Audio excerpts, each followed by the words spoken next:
78ನೇ ಸೇನಾ ದಿನದ ಪ್ರಯುಕ್ತ ರಾಷ್ಟ್ರಪತಿ ದ್ರೌಪದಿ ಮುರ್ಮು, ಉಪರಾಷ್ಟ್ರಪತಿ ಸಿಪಿ ರಾಧಾಕೃಷ್ಣನ್, ಪ್ರಧಾನಿ ನರೇಂದ್ರ ಮೋದಿ ಭಾರತೀಯ ಸೇನೆಗೆ ಶುಭ ಹಾರೈಸಿದ್ದಾರೆ. ರಾಷ್ಟ್ರಪತಿ ದ್ರೌಪದಿ ಮುರ್ಮು ತಮ್ಮ ಸಂದೇಶದಲ್ಲಿ ಭಾರತೀಯ ಸೇನೆಯು ದೇಶದ ಏಕತೆ, ಸಾರ್ವಭೌಮತೆ ಹಾಗೂ ಸಮಗ್ರತೆಯನ್ನು ರಕ್ಷಿಸುವಲ್ಲಿ ದೃಢವಾಗಿ ನಿಂತಿದೆ. ಭಾರತೀಯ ಯೋಧರು ದೇಶದ ಗಡಿಗಳನ್ನು ರಕ್ಷಿಸುತ್ತಿದ್ದಾರೆ.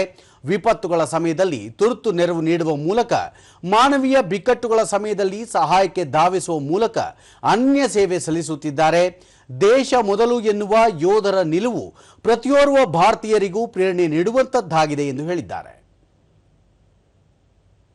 ಉಪರಾಷ್ಟ್ರಪತಿ ಸಿಪಿ ರಾಧಾಕೃಷ್ಣನ್ ಸೇನೆಯ ಯೋಧರು, ಅಧಿಕಾರಿಗಳು ಮತ್ತು ನಿವೃತ್ತರಿಗೆ ವಂದನೆ ಸಲ್ಲಿಸಿದ್ದು, ಅಸಾಮಾನ್ಯ ಧೈರ್ಯ, ಶಿಸ್ತು ಮತ್ತು ಬಲಿದಾನಗಳ ಮೂಲಕ ಯೋಧರು ದೇಶವನ್ನು ರಕ್ಷಿಸುತ್ತಿದ್ದಾರೆ ಹಾಗೂ ಸ್ಫೂರ್ತಿಯಾಗಿದ್ದಾರೆ. ದೇಶಕ್ಕಾಗಿ ಪ್ರಾಣತ್ಯಾಗ ಮಾಡಿದ ಹುತಾತ್ಮ ಯೋಧರನ್ನು ದೇಶ ಸ್ಮರಿಸುವುದಾಗಿ ತಿಳಿಸಿದ್ದಾರೆ.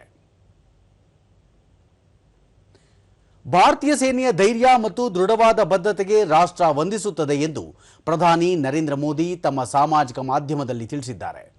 ಸೇನೆ ನಿಸ್ವಾರ್ಥ ಸೇವೆಯ ಸಂಕೇತವಾಗಿದೆ. ಸವಾಲಿನ ಪರಿಸ್ಥಿತಿಯಲ್ಲೂ ರಾಷ್ಟ್ರವನ್ನು ರಕ್ಷಿಸುವ ಯೋಧರ ಸೇವೆ ಅನನ್ಯವಾಗಿದೆ. ಅವರ ಕರ್ತವ್ಯ ಪ್ರಜ್ಞೆ ದೇಶಾದ್ಯಂತ ವಿಶ್ವಾಸ ಮತ್ತು ಕೃತಜ್ಞತೆಯನ್ನು ಪ್ರೇರೇಪಿಸುತ್ತದೆ ಎಂದು ಪ್ರಧಾನಿ ಹೇಳಿದ್ದಾರೆ. ಇದೇ ವೇಳೆ ಪ್ರಧಾನಿ ಕರ್ತವ್ಯದ ವೇಳೆ ಪ್ರಾಣತ್ಯಾಗ ಮಾಡಿದ ಭಾರತೀಯ ಸೇನಾ ಸಿಬ್ಬಂದಿಯನ್ನು ಸ್ಮರಿಸಿದ್ದಾರೆ.